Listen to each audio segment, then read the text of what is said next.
नमस्कार मंडळी. आतापर्यंत आपण इंटरव्ह्यूमध्ये जे टिपिकल प्रश्न विचारले जातात त्याच्याबद्दलची माहिती घेतोय आणि याच्यामध्ये 5 मॉड्यूल्स आपण कव्हर केलेले आहेत. 6वा जो मॉड्यूल आहे त्याच्याबद्दल आपल्याला बघायचं असेल कॉम्पिटन्सी क्वेश्चन्स, म्हणजे आपली क्षमता जी आहे. मी अकॅडमिक, शैक्षणिक किंवा तांत्रिक क्षमतेबद्दल बोलत नाहीये. ॲज अ पर्सन आपली डिसिजन मेकिंग एबिलिटी, आपण निर्णय घेण्याची क्षमता, आपली कार्यकुशलता, आपली इफिशियन्सी, प्रोडक्टिव्हिटी याच्याबद्दलचे जे प्रश्न असतात त्याला कॉम्पिटन्सी क्वेश्चन असं म्हणतात.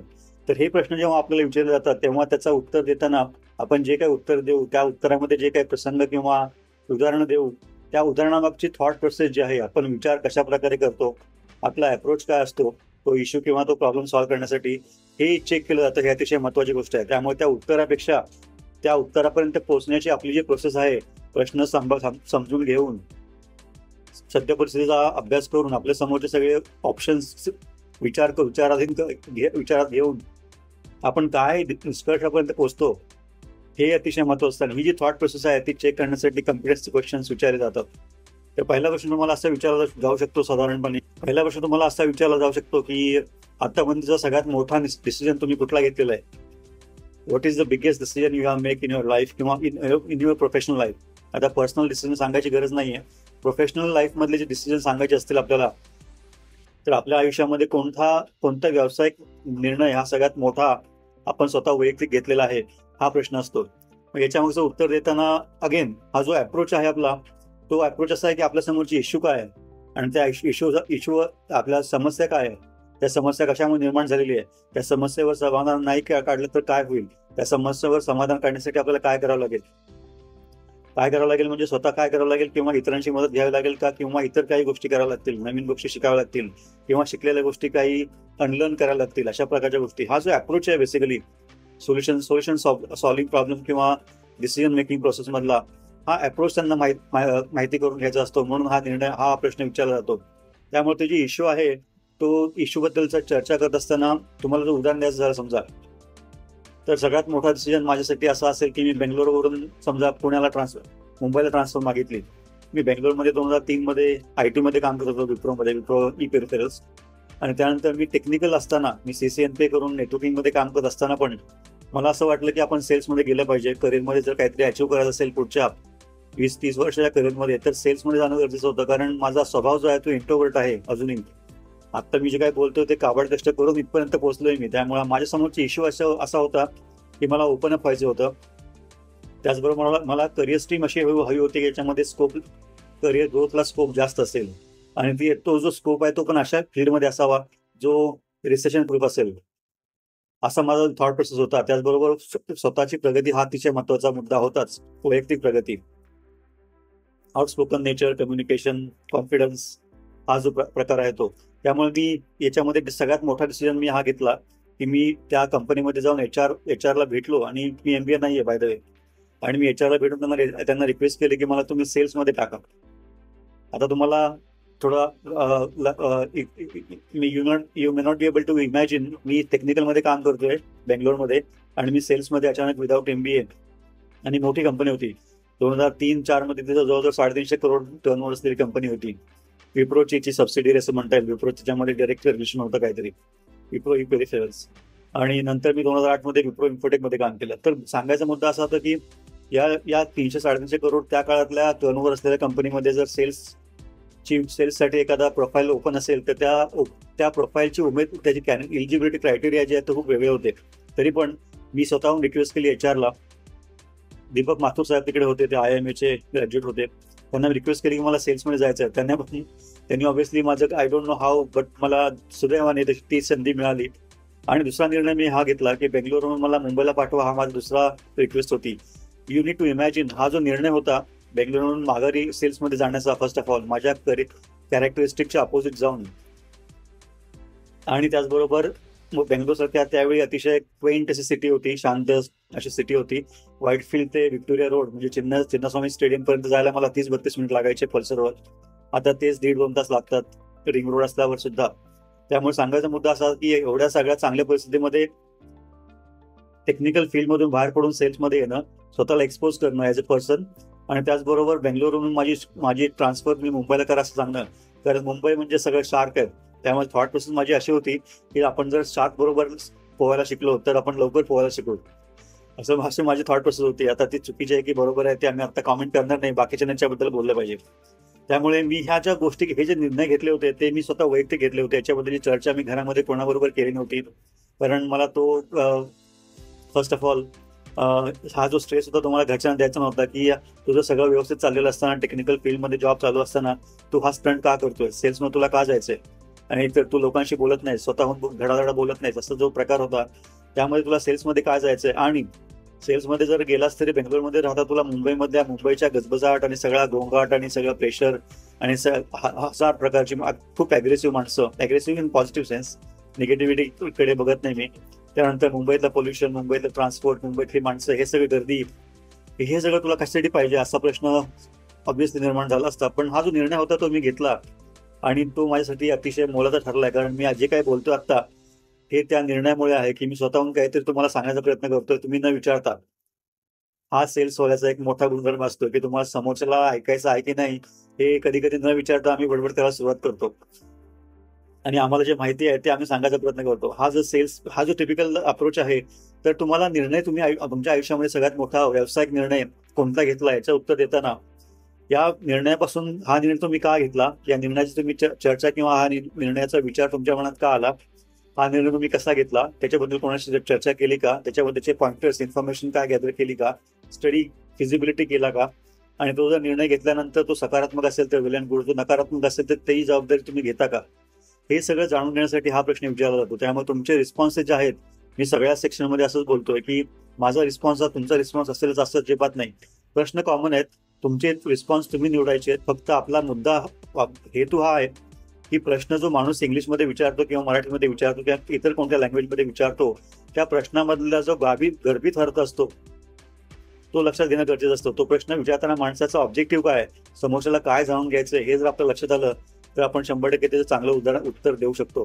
त्यामुळे हे डिसिजन, हा प्रश्न विचारायचं अजून एक कारण असं असतं की तुम्ही आमच्या कंपनीमध्ये आल्यानंतर तुमचं सिलेक्शन झालं समजा आणि तुम्ही आमच्या कंपनीमध्ये आलात, तर एखादा निर्णय तुम्हाला जर मोठा घ्यायचा असेल तर तुम्ही चाचपडाल, थरथराल, काय कराल, तुमचे टेम्परामेंट कसं आहे. त्यामुळे हे अंडरस्टँड करण्यासाठी हा प्रश्न विचारला जातो. त्यामुळे आपला रिस्पॉन्स किंवा आपली रिॲक्शन पण तशीच असली पाहिजे. त्यानंतर पुढचा प्रश्न असा असू शकतो की एखादी डेडलाईन जर तुम्हाला दिली तर ती डेडलाईन अचीव्ह करण्यासाठी, प्रोजेक्टची असेल, कामाची असेल किंवा एखाद्या टास्कची असेल, ती डेडलाईन अचीव्ह करण्यासाठी तुम्ही ती खूप डेडलाईन अतिशय स्ट्रिंजंट असेल, अतिशय अग्रेसिव्ह असेल, तर त्यासाठी तुम्ही काय केलं होतं. म्हणजे अगेन प्रश्न याचा असा आहे की तुम्हाला जर एखादी डेडलाईन दिली आम्ही कंपनीमध्ये जॉईन केल्यानंतर, तर ती डेडलाईन बघून तुम्ही थरथराल, तुम्हाला तुमचा बॅलन्स जाईल, तुमचा स्ट्रेस वाढेल, बीपी वाढेल वगैरे वगैरे. तुम्ही शांत डोक्याने विचार करून त्या समोरच्या डेडलाईनमध्ये आपलं काम व्यवस्थितपणे कसं करता येईल याचं नियोजन कराल, प्लॅनिंग कराल. त्यासाठी जर कोणाची मदत लागणार असेल तर ती वेळीच मागाल, कारण मदत मागणं ही पण खूप मोठी गोष्ट असते. त्यासाठी पण कॉन्फिडन्स लागतो आणि आउटगोईंग नेचर पण लागतं. त्यामुळे मदत मागणं ही सगळ्यात महत्त्वाची गोष्ट आहे. आपल्याला जर माहिती असेल की एखादी व्यक्ती आपल्याला एखाद्या गोष्टीमध्ये मदत करू शकते तर आपण 100% ते विचारलं पाहिजे, कारण ती व्यक्ती जास्तीत जास्त नाही म्हणू शकते. याच्यापेक्षा वाईट परिणाम होत नाहीत. आणि चांगले सकारात्मक त्याने जर ऍक्च्युली मदत करायला होकार दिला तर मात्र आपलं काम होऊन जातं. त्यामुळे हा जो प्रश्न आहे की ती डेडलाईन अचीव्ह करण्यासाठी तुमचा अप्रोच कसा होता, तो टास्क तुम्हाला समजला होता का, त्या टास्कसाठी किती टाइम लागेल, किती वेळ लागेल पूर्ण करण्यासाठी हे तुम्हाला लक्षात आलं होतं का, आणि त्याच्यामध्ये चॅलेंजेस असतील तर ते चॅलेंज ओव्हरकम करण्यासाठी तुम्ही कोणाची मदत घेतली का, तुम्ही तसं नियोजन केलं का, आणि तुम्ही यशस्वी झाला का. हा जो अप्रोच आहे हा पण अप्रोचचाच प्रश्न आहे, हे लक्षात घ्या. त्यानंतर पुढचा प्रश्न असा असू शकतो की एखादी खूप मोठा चेंज तुमच्या आयुष्यामध्ये, व्यावसायिक आयुष्यामध्ये घडला असेल तर तुम्ही त्याला कसं हाताळलंय, तुम्ही त्याला how have you managed it. हा प्रश्न पण अगेन याचं जे प्रश्नाचा गर्भित अर्थ असा आहे की तुमच्या करिअरमध्ये तुम्ही जॉईन झाल्यानंतर एखादा मोठा चेंज जर तुमच्या प्रोफाईलमध्ये, टीममध्ये, इंडस्ट्रीमध्ये झाला तर तुम्ही त्याला रिॲक्ट कसे कराल, तुम्ही त्याला मॅनेज कसं कराल, तुम्ही त्याला हाताळाल कसं. अगेन सेम थिंग, तुमचे रिॲक्शन्स बघायचे, इंटरव्ह्यूला तुमच्या रिॲक्शन्स बघायच्या. तुम्ही खूप प्रेशरमध्ये येऊन तुमचा परफॉर्मन्स ढासळतो, तुमची मानसिक कंडिशन ढासळते, मानसिक स्थैर्य गमावता तुम्ही. हे तुम्ही शांतपणे सर्व टीमला बरोबर घेऊन हवी ती योग्य ती मदत मागून, योग्य ती मदत करून, ज्या लोकांना गरज आहे अशा टीमवर सांघिक भावनेने तुम्ही पुढे जाता. आणि तो जो चेंज आहे, बदल आहे जो आपल्या कंट्रोलमध्ये नाहीये, तो बदल तुम्ही व्यवस्थितपणे हाताळता, त्या बदलाचे जे सकारात्मक आणि नकारात्मक दोन्ही जे परिणाम आहेत ते दोन्हीचा व्यवस्थित सारासार विचार करून तुम्ही ते मॅनेज करता, हा प्रश्न आहे.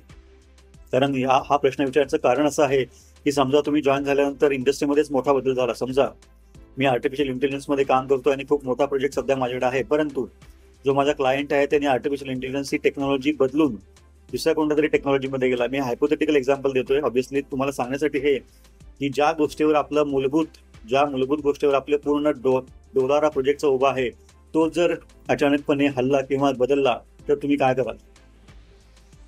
हे एक उदाहरण आहे. ऑब्व्हियसली तुमच्या व्यावसायिक करिअरमध्ये किंवा प्रोफेशनल करिअरमध्ये किंवा पर्सनल करिअरमध्ये असे बदल कधी होऊ शकतात, कारण ज्या गोष्टी आपल्या कंट्रोलमध्ये आहेत त्या आपण नियंत्रित करण्याचा प्रयत्न करतो, परंतु जवळजवळ 80% 90% गोष्टी आपल्या नियंत्रणात कधीच नसतात. त्यामुळे आपण या बदलांमुळे जे चेंजेस आपल्याकडे येतात त्या चेंजेसला आपण सामोरे कसं जातो आणि त्यानुसार आपला ॲडॅप्टेबिलिटी आहे का, फ्लेक्सिबिलिटी आहे का, त्यानुसार जर काही चेंजेस आपल्याला करायचे असतील आपल्या स्वतःमध्ये किंवा आपल्या टीममध्ये किंवा आपल्या वे ऑफ फंक्शनिंगमध्ये, तर तुम्ही ते करू शकता का? तेवढी फ्लेक्सिबिलिटी, तेवढा stress management, time management, resource management तुमच्याकडे आहे का? तेवढं तुमची मेंटल कॅपॅसिटी आहे का?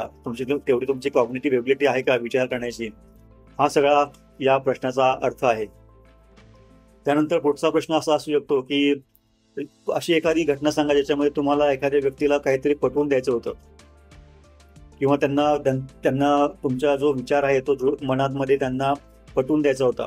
तर ह्याचं पण बेसिकली या प्रश्नाचं उत्तर पण किंवा ऑब्जेक्टिव्ह आहे तो पण असंच आहे की तुम्हाला जर समोरच्या व्यक्तीला तुम्ही एखादी गोष्ट तुम्हाला जी तुमच्या ऑर्गनायझेशनचा जो एजेंडा आहे, प्रोजेक्ट आहे, त्याच्या कम्प्लिशनसाठी जर एखादा टास्क तुम्हाला करायचा असेल तर तो टास्क करण्यासाठी जेव्हा खूप सगळी मंडळी एकट्यावर अवलंबून न राहता तो जो टीमवर्क असेल, तो टीमचा फंक्शन असेल, टीम प्रोजेक्ट असेल, तर टास्क तुम्हाला देताना तुम्हाला हे लक्षात येईल का की सगळ्या व्यक्ती एकाच लेवलवर काम करत नाहीत. प्रत्येक व्यक्तीचा काहीतरी स्वतःचा एजेंडा, स्वतःचा मानसिकता, स्वतःचा प्रायोरिटीज असतात.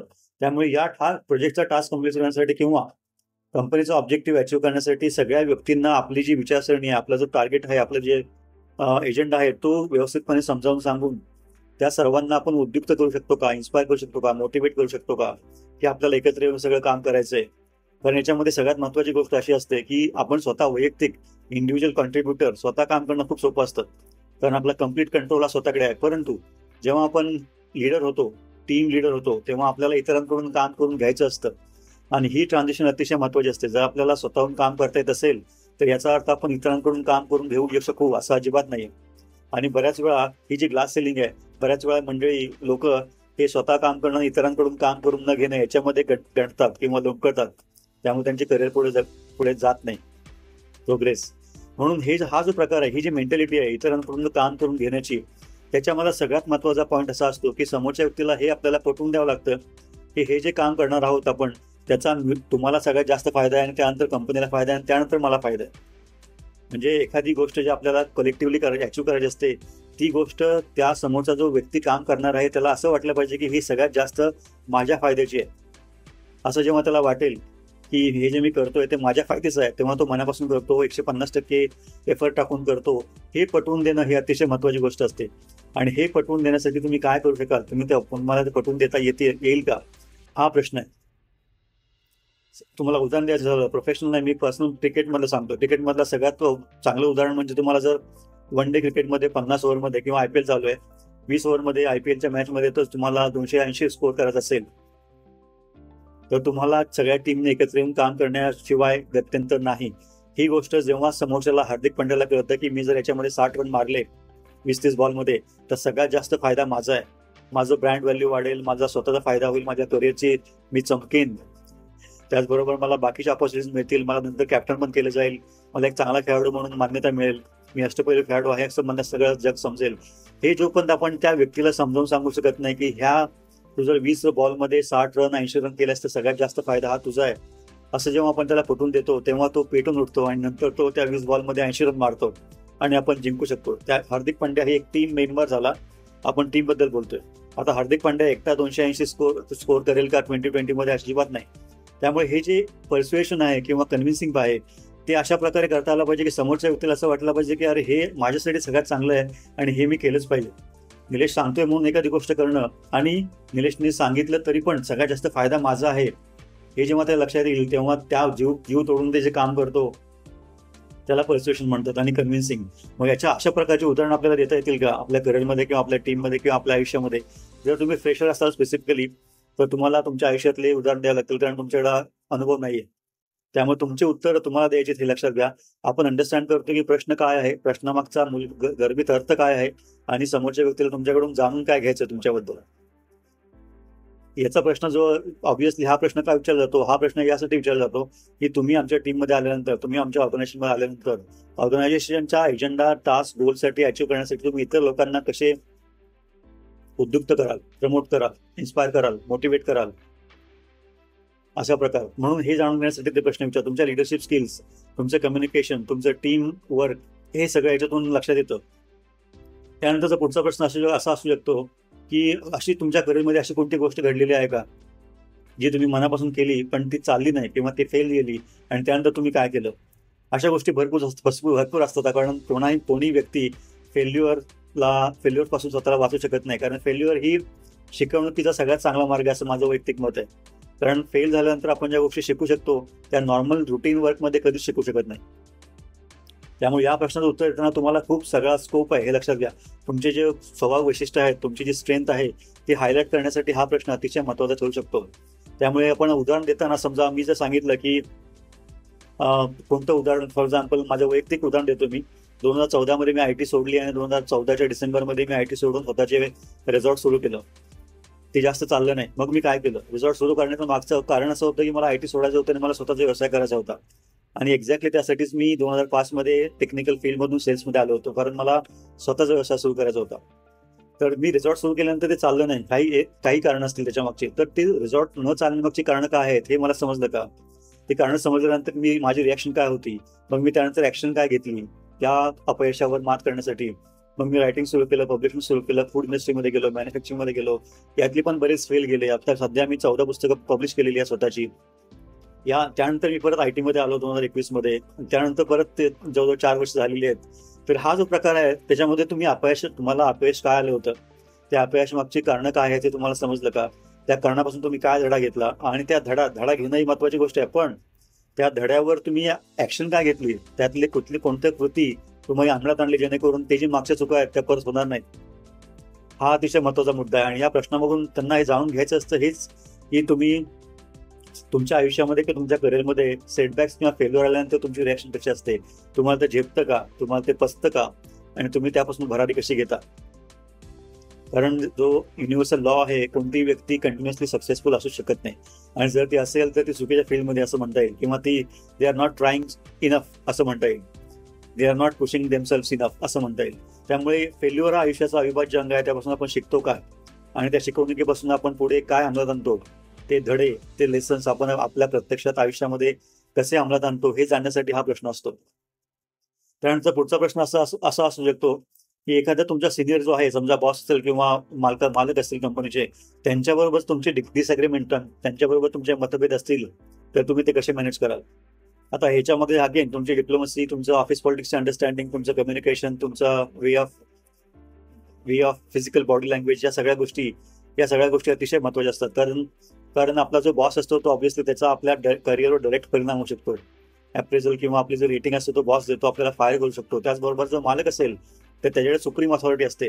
एखादा मालक कंपनीचा मला जर बोलला की निलेश हा मला आज 5 मिनिटांमध्ये माझ्या ऑफिसमध्ये नको आहे, त्याला मी काय करू शकत नाही.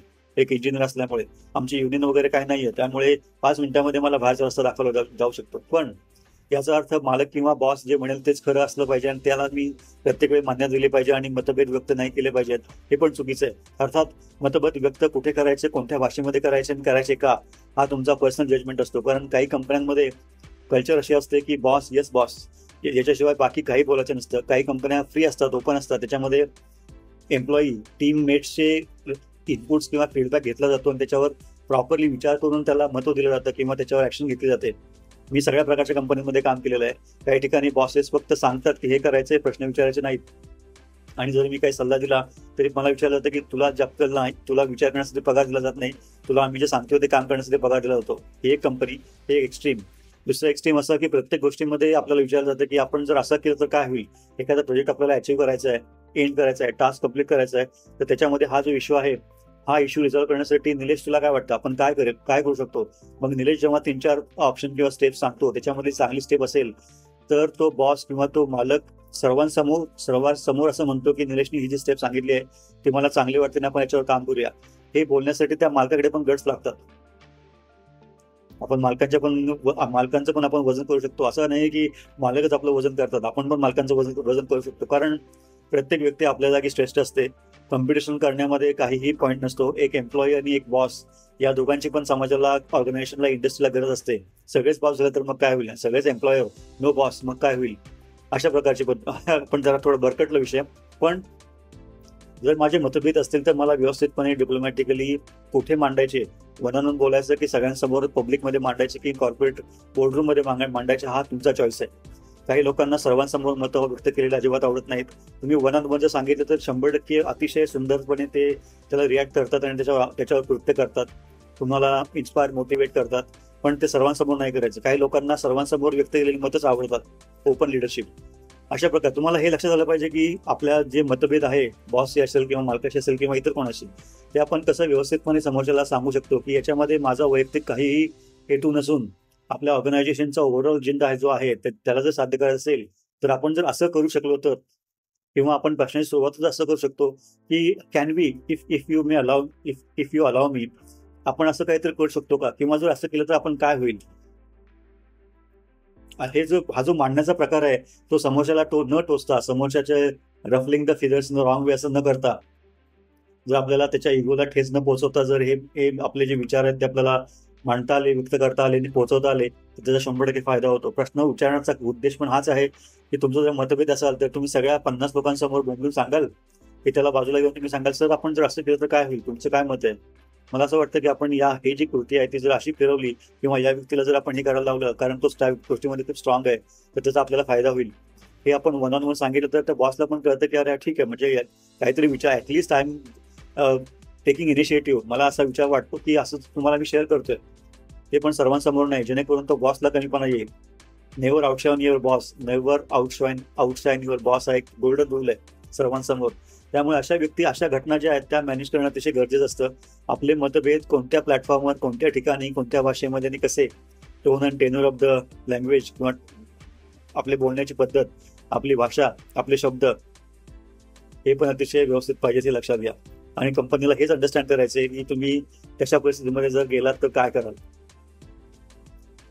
दुसरा प्रश्न, याच्यानंतरचा प्रश्न असा असू शकतो की तुम्हाला जर आम्ही समजा या जॉबमध्ये घेतलं तर तुम्हाला समजा हा जो रोल मिळाला तर तुमचा याच्यामध्ये प्रिऑरिटी काय असेल, तुम्हाला काय बदलायला आवडेल?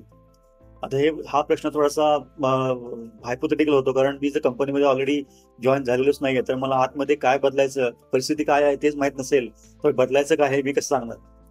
त्यामुळे याचा प्रश्न थोडा डिप्लोमॅटिक द्यावा लागतं की मला बेसिकली अंडरस्टँड करून घ्यावं लागेल जॉईन केल्यानंतर सद्यस्थिती काय आहे. त्यानंतर जे आपले स्टेक होल्डर्स आहेत, सिनियर्स, ज्युनियर्स, टीममेट्स, सगळी फूड कम्प्लीट चेन, त्यांच्याशी चर्चा करून मला आपलं हे अंडरस्टँड करून घ्यावं लागेल की एखादी प्रोसेस आपल्याला ऑप्टिमाइज कशी करता येईल. त्यामुळे जर कोणाच्या पावलावर, कोणाच्या पायावर आपण पाय न ठेवता एकमेकांची मदत घेऊन जर आपल्याला ते साध्य करता आलं तर ते लवकर होईल. कारण ऑफिस पॉलिटिक्समध्ये हे पण असतं की एखादी व्यक्ती जेव्हा ऑर्गनायझेशनमध्ये येते तेव्हा पुरे घर के बदल डालूंगा हा अप्रोच चालत नाही. त्यामुळे हळूहळू कोण आहे आपल्या त्या ऑफिसमध्ये, कंपनीमध्ये, इन्फ्लुएन्सर कोण आहे, डिसिजन मेकर कोण आहे, बुली कोण आहे, हे सगळं अंडरस्टँड केल्यानंतर, त्या कॅनव्हासचा अभ्यास केल्यानंतर आपल्याला हे जाणून घ्यावं लागतं की आपण जर एखादी गोष्ट बदलायचा प्रयत्न केला सगळं एकदम न बदलता, आणि सगळं एकदम बदलतं तर काय रिॲक्शन होईल. कारण बऱ्याच लोकांना कमीपणा येतो. त्यांनी जे राज्य बनवलेले असतात, सायलोज ऑर्गनायझेशनमध्ये, किंगडम्स, राज्य, त्याला पण धोका पोहोचू शकतो. त्यामुळे लोक आपल्या बरोबर अग्रेसिव्ह होतात, आक्रमक होतात आणि आपल्याला सपोर्ट न करता आपल्याला कॉर्नर कसं करता येईल असा विचार करतात. त्यामुळे आपण तिकडे फील्डमध्ये उतरल्यानंतर कॅनव्हास कम्प्लीट परिदृश्याचा अभ्यास केल्यानंतर कोणती गोष्ट सगळ्यात सुरुवातीला छोट्या प्रमाणावर सुरू करता येईल, चेंजेस, बदल, आणि त्यासाठी आपल्याला कोणाची मदत लागेल, त्यासाठी आपल्याला कोणाला आपल्या बाजूला आणावं लागेल, हा सगळा अतिशय महत्त्वाचा मुद्दा असतो. मी ऑफिस पॉलिटिक्सचं पुस्तक लिहिलेलं आहे, वर्कप्लेस पॉलिटिक्सचं. त्यामुळे हे बेसिकली आपण जेव्हा 2 पेक्षा जास्त माणसं एकत्र येतो, अरिस्टॉटल साहेब म्हणालेत की man is a political animal. त्यामुळे 2 पेक्षा जास्त व्यक्ती आले की ऑफिस पॉलिटिक्स सुरू होतच. मग ते ऑफिस घर असेल, स्पोर्ट्स टीम असेल, समाज असेल, रिक्षा स्टॉप असेल, रेल्वे स्टेशन असेल, ऑफिस असेल, कॅन्टीन असेल, कुठेही. त्यामुळे याच्यापासून गंतव्य सुटका नाही आपल्याला. आपण पॉलिटिकल ॲनिमल आहोत जेनेटिकली. त्यामुळे बदलायचं काय आणि त्याचा स्पीड काय हे आपल्याला तसा अभ्यास करता आला पाहिजे. आणि प्रश्न हाच आहे की तुम्ही आत कंपनीमध्ये आल्यानंतर लगेच तोडफोड न करता व्यवस्थितपणे हळूहळू तुमचा जो एजेंडा आहे ऑर्गनायझेशनचा तो व्यवस्थित मांडा, जेणेकरून कोणत्याही व्यक्ती हर्ट होणार नाहीत किंवा त्यांना इनसिक्युअर वाटणार नाही तुमच्या सगळ्या ऍक्टिव्हिटीमुळे. हा आपला अप्रोच आपल्याला तिकडे रिप्रेझेंट करावा लागेल. त्यानंतर पुढचा प्रश्न असा असू शकतो, तुम्ही सगळ्यात शेवटी आतापर्यंत कोणती गोष्ट लोकांना शिकवलेली आहे. आता याच्या मागचा प्रश्न असा असतो की शिकवलेली आहे म्हणजे याचा अर्थ तुम्हाला माहिती आहे, आणि शिकवलेली आहे याचा अर्थ की तुम्हाला माहिती असून ती तुम्हाला इतरांशी शेअर करण्याची तुमची कॅपॅसिटी आहे, आणि तुम्हाला येत असून तुम्हाला माहिती आहे की आपल्याला येतं, तुम्हाला शेअर पण करायचं आणि तुम्ही ऍक्च्युली शेअर केली. या 3 वेगळ्या गोष्टी आहेत. एखादी गोष्ट माहिती असणं, एखादी माहिती असलेली गोष्ट समोरच्याला सांगण्याची वृत्ती असणं, आणि आपल्याला माहिती असलेली गोष्ट वृत्ती असूनही समोरच्याला ऍक्च्युली सांगणं, या 3 अतिशय वेगळ्या गोष्टी आहेत. त्यामुळे हे सगळ्या प्रश्नांमध्ये तुम्ही जाता का बेसिकली. तर बेसिकली याचं जे मूळ गर्भित अर्थ असा आहे की जर तुम्हाला एखादी गोष्ट चांगली येत असेल तर तुमची मेंटॅलिटी, मानसिकता आहे का की तुमच्या टीमपर्यंत ती पोहोचवाल, जेणेकरून सगळ्यांना ती गोष्ट चांगली करता येईल. त्याचबरोबर एखाद्या व्यक्तीला जर एखादं नवीन स्किल किंवा एखादी टेक्नॉलॉजी किंवा एखादी गोष्ट शिकायची जर असेल, गरज असेल, तर तुम्ही ती व्यवस्थितपणे शिकवू शकाल की नाही, तुम्हाला तुमच्याकडे ती शिकवण्याची कॅपॅसिटी आहे की नाही. मी जसं बोललो, एखादी गोष्ट माहिती असून तीच इतरांपर्यंत पोहोचण्याची वृत्ती असणं, आवड असणं, आणि एखादी गोष्ट माहिती असून ती इतरांपर्यंत पोहोचण्याची आवड असून ती ऍक्च्युअली पोहोचवण्याची कॅपॅसिटी, कम्युनिकेशन असेल, मग ती व्हर्बल असेल, ऑनलाईन असेल, कसंही असेल, ऑडिओ व्हिज्युअल असेल, कसंही असेल, किंवा वैयक्तिक वन असेल, या सगळ्या गोष्टी चेक करण्यासाठी हा प्रश्न विचारला जातो की तुम्ही इकडे आल्यानंतर तुमचे जे स्किल्स आहेत ते इतरांना इम्पार्ट कराल की नुसतेच तुम्ही स्वतःपुरते ठेवाल आणि बाकीचे त्याचे सोडून द्याल. त्याचबरोबर तुमच्या टीममेट्सला किंवा तुमच्या टीम मेंबर्सला किंवा तुमच्या कलिग्सला काही गरज असेल एखादी गोष्ट शिकण्याची, तर तुम्ही शिकवण्यासाठी मदत कराल की नाही, हे जाणून घ्यायचं असतं. म्हणून हा प्रश्न. पुढचा प्रश्न असा असू शकतो की आपली जी इंडस्ट्री आहे त्याच्यामधले काही महत्त्वाचे इन्फ्लुएन्सर सांगा, त्याची नावं सांगा. आणि हे सगळं विचारण्याचं कारण असं असतं की आपली मानसिक उंची किती आहे. आपण आपल्या फक्त रोल्स पुरतच आपली मर्यादित आहे मानसिक उंची. आपल्याला फक्त पाट्या टाकायच्या आहेत की त्याचबरोबर आपल्या इंडस्ट्रीमध्ये, आपल्या उद्योग क्षेत्रामध्ये, आपल्या ऑफिसमध्ये काय चाललंय याच्यावर पण आपलं लक्ष असतं. मी जर समजा सायबर सिक्युरिटीमध्ये काम करत असेल तर सायबर सिक्युरिटीमध्ये माझं काम हे माझं KRA जो आहे, ही रोल असाइनमेंट्स माझ्या ऑर्गनायझेशनमध्ये तेवढ्याच पुरता लिमिटेड आहे की त्याचबरोबर मी हा पण विचार करतो की अरे इंडस्ट्रीमध्ये, या फील्डमध्ये काय चाललंय, या कंपनीमध्ये काय चाललंय. त्याचबरोबर जे सायबर सिक्युरिटीमधले वर्ल्ड लीडर्स आहेत त्यांचे थॉट प्रोसेस काय आहे, ते कोणत्या दृष्टीने काम करतायत, ह्याच्यावर जर माझं लक्ष असेल तर या प्रश्नाचं उत्तर मी नक्की देऊ शकतो की ग्लोबल इन्फ्लुएन्सर किंवा ग्लोबल म्हणण्यापेक्षा इंडस्ट्रियल इन्फ्लुएन्सर बद्दलची माहिती आपल्याला असणं आणि त्याची उदाहरणं देणं, याच्याबद्दलचे आपल्याला उत्तर देता आलं पाहिजे. फॉर एक्झाम्पल, कोणी मला विचारलं सेल्समध्ये असल्यामुळे की तुम्हाला तुमचे जे इंडस्ट्री आहे त्याच्यामधले इन्फ्लुएन्सर तुम्हाला कोण वाटतात, तर मला उत्तर देताना नारद मोती आठवतील, अजिम प्रेमजी आठवतील, त्यानंतर सत्य नदीला आठवतील, एलॉन मस्क आठवतील, अश्विनी ग्रोवर आठवतील, ललित मोदी आठवतील. कारण याच्यामध्ये प्रत्येकाकडून काहीतरी घ्यायचं. आपण सकारात्मक गोष्टी फक्त उचलायच्या, नकारात्मक गोष्टींकडे आपण दुर्लक्ष करायचे. नकारात्मक गोष्टीवर लक्ष यासाठी पाहिजे की आपण काय करायचं नाही हे पण कळलं पाहिजे. त्यामुळे हे जे इन्फ्लुएन्सर्स आपल्या फील्डमधले आहेत, केविन मिटनिक असेल किंवा मॅकेफी असेल, मॅकेफी हा अँटीव्हायरसचा जनक असून सुद्धा त्याच्यावर नंतर केसेस झाल्या होत्या. त्यामुळे बेसिकली इन्फ्लुएन्सर हा प्रत्येक गोष्ट पॉझिटिव्हलीच करेल असं पण नाहीये. त्यामुळे आपल्याला फक्त पॉझिटिव्ह इन्फ्लुएन्सरचे पॉझिटिव्ह वाईब्स आपल्याला फक्त घ्यायचे, बाकीच्या गोष्टी सोडून द्यायच्या. आणि जर इन्फ्लुएन्सर हा निगेटिव्हच असेल तर ते 100% सोडून द्यायच्या. त्यामुळे तुमच्या इंडस्ट्रीमध्ये काय चाललंय याचा तुम्हाला अंदाज आहे का, याची तुम्हाला माहिती आहे का, की तुम्ही फक्त तुमची मनाची कवड अशी एकदम बैलासारखी ठेवलेली आहे, असं आहे का, की तुम्हाला सगळे लक्ष द्यावं असं वाटतं किंवा लक्ष देता, हे अंडरस्टँड करण्यासाठी हा प्रश्न विचारला जातो. त्यानंतर पुढचा प्रश्न असू शकतो की तुम्ही बेसिकली आपण जेव्हा ऑर्गनायझेशनमध्ये काम करतो, तुमच्या खाली पण असतात ज्युनियर्स आणि तुमच्यावर सिनियर्स असतात. तर तुम्ही ह्या दोन्ही बाजू ज्या आहेत, वरची बाजू आणि खालची बाजू मॅनेज करण्यामध्ये तत्पर आहात का. अर्थात याचं उत्तर मी ऑफिस पॉलिटिक्समध्ये पुस्तक लिहिलेलं आहे, तरी पण याचं उत्तर आपण न देता आपल्याला असं म्हणता आलं पाहिजे की मी हे शब्द मी वापरणार नाही की मला वरची बाजू पण मॅनेज करायची आणि खालची बाजू पण मॅनेज करायची. मला असं वाटतं की वरच्या लोकांचा, सिनियरचा मोटिवेशन, इन्स्पिरेशन, गायडन्स घेऊन मला ज्युनियर लोकांचा उत्साह, त्यांचे स्किल्स आणि त्यांची इनिशिएटिव्ह यांचा सुरेख मिलाप करून जर आपल्याला आपल्या ऑर्गनायझेशनचा गोल अकम्प्लिश करायला मदत झाली तर त्या दृष्टीनं या वरच्या आणि खालच्यांना मॅनेज न करता एक टीम म्हणून जर आपण एकत्र काम करू शकलो, वरच्यांचे स्ट्रेंथ्स आणि खालच्यांचे स्ट्रेंथ्स, त्याचबरोबर मी त्या दोघांमधला दुवा जर बनू शकलो माझ्या रोलमुळे, तर मला या सिनियर्स आणि ज्युनियर्सला एकत्र आणून ऑर्गनायझेशनल गोल्स व्यवस्थित गेलेल्या टाईममध्ये प्रॉफिटेबली आणि सगळ्यांना क्वालिटी मेंटेन करून जर आपल्याला व्यवस्थितपणे इम्पार्ट करता आले, डिलिव्हर करता आले, तर त्यासाठी माझा प्रयत्न राहील असं आपल्याला सांगता आलं पाहिजे. हे वरच्यांना मॅनेज करणं, खालच्यांना मॅनेज करणं, आपल्याला त्या समोरची व्यक्ती यासाठी विचारते की आपण जर याला बळी पडलो या प्रश्नाला, तर आपण असं म्हणतो हा ठीक आहे, वरचे लोक आहेत त्यांची चाटुगिरी करायची आणि खालच्यांना दम द्यायचा. हे उत्तर आपल्या मनामध्ये येऊ शकतं ऑब्व्हियसली, पण आपल्याला ते द्यायचं नाही. अगेन मी रिपीट हे करतो की ही सगळी माझी निरीक्षण आहेत. प्रश्न जे आहेत ते कॉमन आहेत तुमच्यासाठी पण आणि माझ्यासाठी. माझे उत्तर बरोबर असतील असं अजिबात नाहीत. तुमची उत्तरं कदाचित माझ्यापेक्षा खूप चांगली असतील आणि चांगली असावीत असं माझी अपेक्षा आहे. कारण बरीचशी गोष्टी असतात, त्या प्रत्येकाची बॅकग्राऊंड वेगळी असते. मी हे बऱ्याच वेळा रिपीट केलंय की या व्हिडिओचा उद्देश हा तुम्हाला उत्तर देणं हा नसून प्रश्न जाणून घेणं, त्याच्या मागची पार्श्वभूमी जाणून घेणं हा आहे. आणि जेव्हा तुम्हाला इंटरव्ह्यूमध्ये हे प्रश्न विचारले जातील तेव्हा तुम्ही चाचपडून न जाता, तेव्हा तुम्ही अनपेक्षितरित्या एकदम अचंबित न होता आपल्याला व्यवस्थितपणे त्याला रिॲक्ट करता आला पाहिजे, यासाठी ही चर्चा चालू आहे. त्यानंतर पुढचा जो प्रश्न असा असू शकतो की तुम्ही कोणत्या वेबसाईट टिपिकली फॉलो करता, प्रोफेशनली किंवा पर्सनली. आता पर्सनल लेवलच्या वेबसाईट तुम्ही शेअर नाही करू शकत बऱ्याचपैकी, पण तरी पण तुमचा जो प्रोफाईल आहे, तुमची जी इंडस्ट्री आहे त्याच्याबद्दलच्या वेबसाईट तुम्हाला एक्सपोज करता आल्या किंवा सांगता आल्या तर तुम्ही ते करू शकता. फॉर एक्झाम्पल, मी जर सेल्समध्ये असेल तर मी वर्ल्ड इकॉनॉमिक फोरमची वेबसाईट फॉलो करतो, मी आमची जी कंपनी आहे त्याची वेबसाईट फॉलो करतो, मी आमचे जे कॉम्पिटिशन आहे स्पर्धक त्यांची वेबसाईट फॉलो करतो. त्याचबरोबर आमच्या इंडस्ट्रीमध्ये जे न्यूज लेटर्स आहेत किंवा मॅगझिन्स आहेत त्यांची वेबसाईट मी फॉलो करतो. त्याचबरोबर काही जे इन्फ्लुएन्सर्स आहेत त्यांचे स्वतःचे वेबसाईट आहेत किंवा त्यांचे स्वतःचे ब्लॉग्स आहेत ते मी फॉलो करतो. त्यानंतर जे OEMs आहेत म्हणजे ओरिजिनल इक्विपमेंट मॅन्युफॅक्चरर, जे सायबर सिक्युरिटीमध्ये स्वतःचे जे कंपनी क्राउडस्ट्राईक असेल, पालो अल्टो असेल, Zscaler असेल, अशा प्रकारच्या कंपनीच्या वेबसाईट मी फॉलो करतो, जेणेकरून त्या कंपन्या कोणत्या फील्डवर काम करतायत हे मला आधीच कळतं. किंवा हॉर्सेस माउथ म्हणतात ते स्पष्टपणे कुठलाही मध्ये एजंट न ठेवता त्या सगळ्या गोष्टी मला कळतात. हे या वेबसाईट आपल्याला सांगू शकतो. याच्यामध्ये शक्यतो निगेटिव्ह वेबसाईट्स तुम्ही सांगू नका. तुमचे जे वैयक्तिक तुमचे जे आवडी असतील त्या इथे न बोललेलं बरं, हे लक्षात घ्या.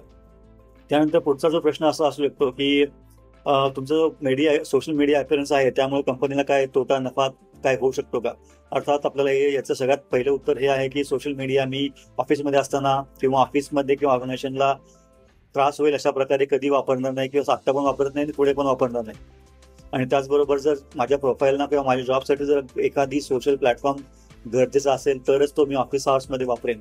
माझे जे बाकीचे सोशल एंगेजमेंट किंवा सोशल ॲक्टिव्हिटीज आहेत ते मी ऑफिसच्या बाहेर आणि ऑफिसच्या कामाच्या व्यतिरिक्त मी त्या मॅनेज करेन, वेळेच्या व्यतिरिक्त मॅनेज करेन असं आपल्याला सांगावं लागेल. त्याचबरोबर त्या माझ्या एंगेजमेंटचा माझ्या कामावर किंवा माझ्या इंडस्ट्रीवर किंवा माझ्या ऑर्गनायझेशनवर कोणताही परिणाम सकारात्मक नकारात्मक होणार नाही याची काळजी मी घेईन. आणि जर सकारात्मक परिणाम होणार असेल तर त्याची इन्फॉर्मेशन मी आधीच कंपनीला देईन, जेणेकरून मला त्यांना अंधारात न ठेवता व्यवस्थितपणे दोन्ही बाजू म्हणजे प्रोफेशनल आणि पर्सनल बाजू मला व्यवस्थितपणे सांभाळता येतील असं उत्तर आपण देऊ शकतो. त्यानंतर पुढचा प्रश्न असं असू शकतो की गेल्या वर्षामध्ये तुमच्यामध्ये काय चांगला बदल झालाय. अर्थात याच्यामध्ये पण लॉजिक असं आहे की तुम्ही जे बदल चांगले झालेले असतात याचा अर्थ तुम्हाला ते बदल गरजेचे होते, तो एरिया ऑफ इम्प्रूव्हमेंट आहे हे लक्षात आलं. त्यानंतर ते बदल काय केला पाहिजे हे लक्षात आलं, ते बदल करण्यासाठी आपल्याला काय करायला पाहिजे हे लक्षात आलं. आणि हे सगळं लक्षात आल्यानंतर ऍक्च्युअल बदल करण्यासाठी ज्या काही कृत्य, ज्या काही ऍक्शन्स, ज्या काही स्टेप्स घ्यायच्या होत्या त्या तुम्ही घेतल्या. आज या सगळ्या ही सगळी प्रोसेस तुम्ही फॉलो केली याचा अर्थ होतो. आणि मग याचं आपल्याला उदाहरण देता येईल. समजा जर तुम्हाला विचारलं की तुम्ही गेल्या एका वर्षामध्ये स्वतःमध्ये काय बदल घेतलाय. काही व्यक्ती म्हणतील मग माझं 5 किलो वजन कमी केलंय, काही व्यक्ती म्हणतील की मी कम्युनिकेशनमध्ये खूप चांगला प्रॅक्टिस केलेली आहे, काही व्यक्ती असं म्हणतील की गेल्या 6 महिन्यामध्ये एका वर्षामध्ये मी नवीन टेक्नॉलॉजी तंत्रज्ञान शिकलोय किंवा एखादी पॅशन शिकलोय किंवा आणि काहीतरी असं काही तुम्ही ट्रेकिंग शिकलोय, असं तुम्हाला ड्रायव्हिंग शिकलोय, फॉर एक्झाम्पल स्विमिंग शिकलोय, काही असू शकतं. बेसिकली गेल्या 1 वर्षामध्ये एक व्यक्ती म्हणून पर्सनल आणि व्यावसायिक वैयक्तिक आणि व्यावसायिक फ्रंटवर मी नवीन काय गोष्टी शिकलोय हे मला सांगावं लागेल. याचा अर्थ असा होतो की मी सातत्याने स्वतःमध्ये सकारात्मक बदल करण्याचा प्रयत्न करतोय आणि ही कंटिन्युअस प्रोसेस आहे. यावर्षी पण मी काहीतरी नवीन शिकतोय हे आपल्याला सांगावं लागेल. त्यानंतर पुढचा प्रश्न असा असू शकतो की तुमचा क्लायंट जर अनहॅपी असेल, तुमचा क्लायंट जर संतुष्ट नसेल तुमच्या कामावर, तर तुम्ही तो प्रॉब्लेम कसा सॉल्व्ह केला होता. आता याचं मी तुम्हाला चांगलं उदाहरण देतो. ब्रिटिश गॅस नावाचं एक कंपनी आहे, ते माझे क्लायंट होते आणि ब्रिटिश गॅसमध्ये मी सेल्समध्ये होतो तेव्हा. ब्रिटिश गॅसमध्ये आम्ही जे सोल्युशन दिलं होतं ते अनफॉर्च्युनेटली वर्क करत नव्हतं आणि तो डाऊन टाईम नसल्यामुळे कंपनीला खूप मोठं नुकसान झालं होतं. 48 तास डाऊन असल्यामुळे. तेव्हा मंडेला सोमवारी सकाळी जेव्हा आम्ही ऑफिसमध्ये गेलो तेव्हा मला 8:30-9 वाजता फोन आला IT मॅनेजरचा समोरच्या कंपनीतल्या, की असं असं झालेलं आहे, तर आम्ही तुम्हाला सॅटर्डे संडेला रीच करण्याचा प्रयत्न करत होतो, पण तुमचं ऑफिस तुमचं एस्केलेशन मॅट्रिक्स रिस्पॉन्ड करत नाही. त्याचबरोबर 48 तास सिस्टम डाऊन असल्यामुळे आमची जी HO आहे UK, तिकडून आम्हाला मेल झालेले आहेत की हे फंक्शन डाऊन असल्यामुळे आमचा बिझनेस लॉस होतोय, इमिजिएट ऍक्शन घ्या. आता हे समोरची व्यक्ती सांगताना त्याचा जो तंतन असते, 2 दिवसांचा जो फ्रस्ट्रेशन आहे, ती व्यक्ती अशा प्रकारे बोलत होते की तो मला ऍक्च्युली शिवाय देणंच फक्त बाकी होतं. आणि हेच करत असताना मी मात्र शांतपणे ऐकून घेतोय. Okay sir, can you let me about this, can you let me. आणि माझा आवाज एवढा शांत होता की ती समोरची व्यक्ती रागावलेली असताना सुद्धा तिचा पारा एवढा चढला की ती व्यक्ती म्हणाली की अरे तू झोपेतच का, मी तुला काय ते सांगायचा प्रयत्न करतो, तुझ्या रिॲक्शन फक्त ह्या आहेत की ओके सर, आणि याच्यामध्ये काय झालं, मग काय तुम्ही कोणाला कॉन्टॅक्ट केलं आणि मग त्यानंतर काय झालं, त्याच्या स्टेप्स काय होत्या, तू इतक्या शांतपणे माझं ऐकून का घेतोयस, तुला या सिच्युएशनची ग्रॅव्हिटी लक्षात येते का, मी कोण आहे तुला माहिती आहे का, तुझ्यामुळे मला लॉस झाला हे तुला माहिती कळतंय का, की तू झोपेत आहेस, की तू मला सिरियसली घेत नाहीयेस. हा त्याचा टोन होता. मी त्याला शांतपणे सांगितलं sir, I totally understand your frustration. At the same time मी जर हा इश्यू ॲक्च्युली झालंय का हे जर व्यवस्थितपणे समजावून नाही घेतलं तर मला हेच कळणार नाही की मला आमच्या ऑर्गनायझेशनमध्ये कोणाची मदत घ्यावी लागेल. Who is the right person to help me in this situation. Until and unless I understand what the issue is, until and unless I understand what has actually gone wrong, I will not be able to get in touch with the right person who can help me in solving the problem. Sorry, गाडी जरा इंग्लिशमध्ये गेली. म्हणजे सांगायचा मुद्दा असा होता की प्रॉब्लेम झालाय काय, ऍक्च्युली घटना काय घडली हे जर मला समजून घेता आलं नाही तर मी त्याच्यावर समस्येवर उपाय काय शोधणार, आणि ते उपाय शोधण्यासाठी मला कोणाची मदत घ्यावी लागेल हे मला कसं कळणार. त्यामुळे हे जे अनहॅपी कस्टमर असतात ते कधी कधी बडबड करून तुम्हाला सांगतात, कधी कधी गप्प राहून तुम्हाला सांगतात की प्रॉब्लेम आहे आणि तुम्ही जर हा प्रॉब्लेम सॉल्व्ह केला नाही तर तुम्हाला आमचा बिझनेस लूज करावा लागेल. या गोष्टी आपल्याला समजल्या पाहिजेत. Verbal non verbal cues, body language आपल्याला कळली पाहिजे. जेव्हा समोरची व्यक्ती अचानक शांत होते तेव्हा याचा अर्थ असा होतो की त्याने आपल्याला एकतरी आपली अपेक्षा पूर्णपणे सोडून दिलेल्या आहेत, किंवा तो रागाने वैतागलेला आहे आणि तो विचार करतो आता मी पुढे काय करू. अशा वेळी आपल्याला हे जज करता आलं पाहिजे की हा प्रॉब्लेम काय एक्झॅक्टली, त्यावर आपण सगळ्यात लवकरात लवकर याच्यावर तोडगा कसा काढू शकू, आणि त्यासाठी आपल्याला कोणाची मदत लागेल आणि इमिजिएटली आपल्याला करायचं असेल तर समस्या लक्षात आली पाहिजे. तो समोरची व्यक्ती असंतुष्ट का आहे, समोरची व्यक्ती फ्रस्ट्रेटेड का आहे, समोरच्या व्यक्तीचा इश्यू एक्झॅक्टली काय आहे हे आपल्याला शांतपणे समजावून घ्यावं लागेल. समोरच्या व्यक्तीने काही वेळा क्लायंट सेवा पण देतात, स्पेसिफिकली मुंबईमध्ये ते बोली भाषेचा पार्ट असल्यामुळे शिवाय त्या फ्लोमध्ये जातात, विचार करून दिला जात नाही, त्या फ्लोमध्ये जातात. त्यामुळे त्याचा भावना समजून घेणं अतिशय महत्वाचं असतं. आणि सगळं प्रकरण निवडल्यानंतर obviously you can then give your peace of mind शांतपणे, डिप्लोमॅटिकली. कारण अल्टिमेटली एकदा जर तुम्ही शिवाय ऐकून घेतल्या तर तो त्याचा पायंटा पडतो आणि पुढच्या वेळी तो फक्त शिवायच देईल, हे पण आपल्याला टाळता आलं पाहिजे. त्या अशा बऱ्याच गोष्टी असतात. तर अनहॅपी कस्टमरला मॅनेज करण्यासाठी सगळ्यात महत्वाचं कारण, आपला महत्वाचा मुद्दा असा असतो की तो अनहॅपी का आहे, तो असंतुष्ट का आहे हे जाणून घेणार आणि त्यानंतर योग्य ते पावलं उचलणार. हा प्रश्न तुम्हाला विचारला जाऊ शकतो. त्यानंतर पुढचा प्रश्न असा असू शकतो की तुमचा मॅनेजर जर नसेल तर तुम्ही स्वतःचे निर्णय स्वतः घेऊ शकता का. अर्थात हे डिसिजन मेकिंगचा प्रश्न आहे, त्यामुळे याचं उत्तर तुम्हाला द्यावं लागेल की माझा मॅनेजर समजा नसेल तर आणि मला निर्णय घ्यायचाच असेल तर त्या मॅनेजरला मी कॉन्टॅक्ट करू शकतो, किंवा ते दोन्ही नसतील किंवा तिन्ही नसतील किंवा माझ्या मॅनेजरच्या वरची लेवल सगळी चेनच जर अवेलेबल नसेल तर मला माझ्या कलिग्स बरोबर चर्चा करून याचा निर्णय घ्यावा लागेल. आणि जर कलिग्स पण नसतील, मला वैयक्तिकच निर्णय घ्यायचा असेल तर मी जर सर्वांगीण विचार करून, प्रो अँड कॉन्सचा सगळा विचार करून जो ऑप्टिमम सोल्युशन असेल ते माझ्या अंडरस्टँडिंगनुसार, माझ्या अनुभवानुसार, माझ्या थॉट प्रोसेसनुसार मला ऑर्गनायझेशनच्या दृष्टीनं जे सगळ्यात चांगलं वाटेल तो निर्णय मी घेईन, हे आपल्याला सांगता येईल. त्याच्यानंतर पुढचा प्रश्न असा असू शकतो की तुमचा जो बॉस आहे आणि तुमच्यामध्ये आजचा स्पेसिफिक काही इश्यू आहे का. अर्थात याच्यामध्ये अगेन प्रश्न जरी हा साधा असला तरी पण याच्या मागचं कारण उद्दिष्ट असं आहे की तुम्ही बेसिकली इंटरपर्सनल स्किल्समध्ये कशा आहात, आणि जर हे तुमच्या करंट बॉसमध्ये जर काही इश्यू असतील तर तुम्ही एक्सपोज करता का, त्या व्यक्तीबद्दलचं मत तुम्ही निगेटिव्ह सकारात्मक सांगता की नकारात्मक सांगता, आणि जर काही इश्यू असतील तर त्याला तुम्ही कसे बघता, त्यावर तोडगा काढण्यासाठी तुम्ही काय प्रयत्न केले.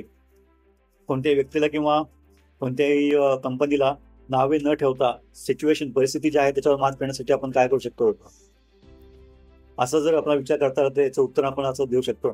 त्यानंतर पुढचा प्रश्न तुम्हाला असा विचारला जाऊ शकतो की आपल्या इंडस्ट्रीमधले सगळ्यात चांगलं प्रोडक्ट किंवा सर्व्हिस तुम्हाला काय वाटते. आता तुम्ही कोणत्या इंडस्ट्रीमध्ये असाल त्यानुसार मी तुम्हाला उत्तर द्यावं लागेल. एक प्रोडक्शन इंजिनियर म्हणून जर मला हा प्रश्न विचारला कोणी, कोणतं प्रोडक्ट आणि सर्व्हिस तुम्हाला सगळ्यात चांगलं वाटते, तर तुम्ही मग तुम्हाला तुमच्या आवडत्या गाडीबद्दल तुम्ही बोलू शकाल, किंवा तुमच्या आवडत्या गाडीबद्दल फक्त ती गाडी चांगली असल्याबरोबरच त्याचं सपोर्ट सिस्टीम जे आहे, मेंटेनन्स असेल किंवा सर्व्हिस असेल, याच्यामध्ये ती कंपनी कसं आहे हे आपल्याला सांगता येईल. हे बेसिकली आपण ज्या इंडस्ट्रीमध्ये आहोत त्याच्याशी निगडीत जर उत्तर दिले तर सगळ्यात चांगलं होतं. यासाठी कोणत्याही आपल्याला सकारात्मक गोष्टी सांगायच्या आहेत. आपल्याला कोणती प्रॉडक्ट किंवा सर्व्हिस आवडते हे सांगायचे, आणि ती कोणती प्रॉडक्ट किंवा सर्व्हिस आवडत नाही हे न सांगता आपल्याला ॲपल फोन किंवा ॲपल वॉच का आवडतो हे जर सांगता आलं तर विलन गुड. ते सांगता नाही आलं, समजा मी सॅमसंग वापरत असेल किंवा मी मोटोरोला वापरत असेल, याचा अर्थ ॲपल वाईट आहे असं बोलण्याची अजिबात गरज नाही. मी का वापरतो हे मला सांगायचं आहे आणि ते मला का आवडतं हे सांगायचं आहे. फॉर एक्झाम्पल मोटोरोला फोन मी वापरतो याचं कारण तो अँड्रॉइड जो आहे तो व्हॅनिला आहे, त्याच्यामध्ये कोणतेही एक्स्ट्रा ॲप्लिकेशन्स नसतात, किंवा त्याची बॅटरी खूप चांगली आहे, त्याचे जे ट्रान्सिव्हर रिसिव्हर आहेत ते क्वाड आहेत, 4 आहेत, त्यामुळे लिफ्टमध्ये पण बऱ्याच वेळा मला कॉल घेता येतो किंवा कॉल करता येतो. अशा प्रकारच्या उत्तर आपल्याला देता येतील, आणि त्यामुळेच सकारात्मक गोष्टी बोलायचं आपल्याला, नकारात्मक नाही. त्यानंतर पुढचा प्रश्न असा असू शकतो तुम्हाला की 100चे 10% किती. साधा प्रश्न आहे, उत्तर पण साधंच दिलं पाहिजे, अननेसेसरली कॉम्प्लेक्स करू नका. पुढचा प्रश्न तुम्हाला असं असू शकतं की एखादी तुमच्या टीममधली जर एखादी व्यक्ती स्ट्रगल करत असेल एखाद्या कामामध्ये किंवा काही वेगळ्या गोष्टींमध्ये, प्रोफेशनल गोष्टींमध्ये, तर तुम्ही त्याला मदत कराल का. Obviously answer is yes. आणि जर आपण त्या गोष्टीमध्ये आपल्याला मदत करायची इच्छा असूनही ते तंत्रज्ञान किंवा ती टेक्नॉलॉजी आपल्याला माहीत नसेल, तर आपले मित्रमंडळी किंवा सिनियर्स कोण त्या तंत्रज्ञानामध्ये पारंगत असतील तर त्यांना मदत करायला आपण रिक्वेस्ट करू शकतो का, हे आपण सांगू शकतो. त्यानंतर पुढचा प्रश्न असा असू शकतो की तुम्ही आठवड्यामध्ये किती तास कंपनीसाठी देऊ शकता. अगेन हा ट्रिक क्वेश्चन आहे. जर ऑफिस टाइम 9 to 6 असेल तर ऑब्व्हियसली आपण तेवढं देणारच आहोत. आपल्याला सांगायचं हे आहे की ऑफिसचे जे स्टँडर्ड गाईडलाईन्स आहेत त्यानुसार आम्ही काम करू. आपल्याला असं म्हणता येणार नाही की मी 70 तास 90 तास अवेलेबल असेल, कारण ती कमिटमेंट चुकीची ठरू शकते आणि तुम्हाला द्यायची असेल तर तुम्ही देऊ शकता ऑब्व्हियसली, पण ती चुकीची ठरू शकते कारण आपण कंटिन्युअसली 70 ते 90 तास आठवड्यामध्ये काम करू शकत नाही. जर तुम्ही स्वतःची कंपनी असेल आणि तेवढे तुम्ही फायर्ड अप असाल, मोटिवेटेड असाल, इन्स्पायर्ड असाल स्वतःहून, तर करू शकता ऑब्व्हियसली, अदरवाईज नाही. त्यामुळे हे जे प्रत्यक्षातले प्रॅक्टिकल जे उत्तर असेल तीच द्या. विनाकारण ओव्हर कमिट करून अंडर अचीव्ह करू नका. त्यानंतर पुढचा प्रश्न असा असू शकतो, एखादा प्रसंग तुमच्या समोर आला असताना तुम्ही त्याला सामोरे जाण्यासाठी तुम्ही एकटे जर काम करू शकत नसाल तर काय कराल. अगेन याच्यामध्ये पण टीमवर्कचाच प्रश्न आहे, लिडरशिपचा प्रश्न आहे. अशा वेळी आपल्याला हे सांगायचं आहे की माझे स्ट्रेंथ मला माहिती असल्यामुळे आणि समोरचे जे टास्क आहे, समोरचे जे कार्य आहे, समोरचे जे ऑब्जेक्टिव्ह आहे ते अकम्प्लिश काय करण्यासाठी आपल्याला काय लागेल हे मी अनालाइज करू शकतो.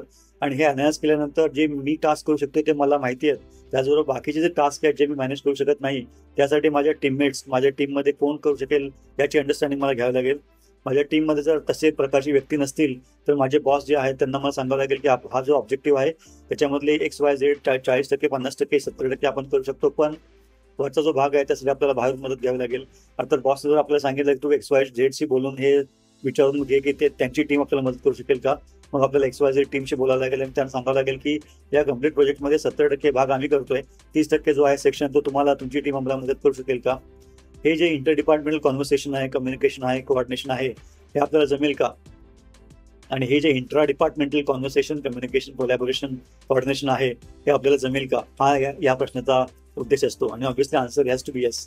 कारण जर आपल्याला कंपनीमध्ये काम करायचं असेल तर आपल्याला लोकांबरोबर, लोकांसाठी काम करावं लागेल, त्याशिवाय गत्यंतर नाही आहे. त्यामुळे आपण कसे टीम मेंबर आहोत, आपण कसे टीम प्लेअर आहोत हेच आपल्याला सांगावं लागेल. तर अशा प्रकारे आपण हे जे कॉम्पिटन्सी क्वेश्चन्स होते ते पाहिले. आणि करिअर इंटरव्ह्यूमध्ये जसे आपण सिनियर होत जाऊ फ्रेशरसाठी बरेचसे प्रश्न हे लागू पडत नाहीत, पण जसे आपण करिअरमध्ये 1, 2, 4, 5, 10, 15, 20, 25 अशी वर्ष घालवतो, त्यानंतर जेव्हा आपला आवाका, आपली रिस्पॉन्सिबिलिटी वाढत जाते, आपले डिझिग्नेशन वाढत जातं, आपला पगार वाढत जातो, आपली पॉवर वाढत जाते, त्याचप्रमाणे हे ज्या प्रश्न आहेत ते पण कॉम्प्लेक्स होत जातात. त्यामुळे हे जे 6 प्रश्नांचे प्रकार आपण पाहिले त्याचा सगळ्यांना अवश्य फायदा होईल याचा मला 100% गॅरंटी आहे. कारण यातले प्रश्न जवळजवळ सगळे प्रश्न आता आम्हाला विचारले जातात, कारण आमची कॅपॅसिटी, आमचं कॅलिबर, आमचं फाउंडेशन हे सगळं समोरचा व्यक्ती गेज करण्याचा प्रयत्न करत असतो. कारण आम्हाला एक पगार द्यायचा असतो, आमच्याकडून त्याला 10x काहीतरी काढून घ्यायचं असतं. त्याचबरोबर हे सगळं 10x तो स्टिप्युलेटेड टाईममध्ये आपण करू की नाही हे पण त्याला जज करायचं असतं, गेज करायचं असतं.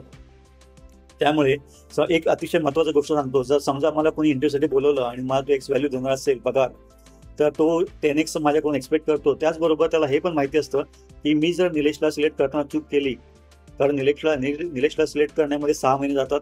निलेशला सिलेक्ट करताना मी चूक केली, निलेश रॉंग पर्सन असेल, तो जर माझ्या कंपनीमध्ये आला तर तो माझे 6 महिने घालवणार आहे. त्यानंतर मला हे लक्षात येईल की तो 6 महिन्याचा पगार घेतोय पण करत काहीच नाही, आणि त्यानंतर मला त्यांनी फायर केल्यानंतर नवीन व्यक्तीला आणण्यासाठी मला परत 6 महिने लागतील. त्याचा अर्थ मी जवळजवळ 1 ते 1.5 वर्ष वाया घालवलेलं आहे कंपनीचं एका व्यक्तीसाठी, एका चुकीच्या सिलेक्शनसाठी. हे अतिशय महत्त्वाचं असतं, आणि हे HR किंवा कंपन्यामधले जी सिनियर मंडळी आहेत त्यांना टाळायचं असतं. म्हणून अशा प्रकारचे 100-125 प्रश्न ते टिपिकली विचारतात, आणि जेवढा तुमचा पगार वाढेल, पॉवर वाढेल, रिस्पॉन्सिबिलिटी वाढेल, आवाका वाढेल, तेवढे प्रश्न डिटेल होतात, प्रश्न कॉम्प्लेक्स होतात. तुमची सर्वांगीण चौकशी केली जाते असं म्हणता येईल, आणि या प्रश्नाचा तुम्हाला फायदा होईल अशी माझी अपेक्षा आहे. सर, ते शेवटी जाताना all the very best. I hope हे जे प्रश्न तुम्हाला मदत करतील करिअरची किंवा इंटरव्ह्यूची तयारी करण्यासाठी.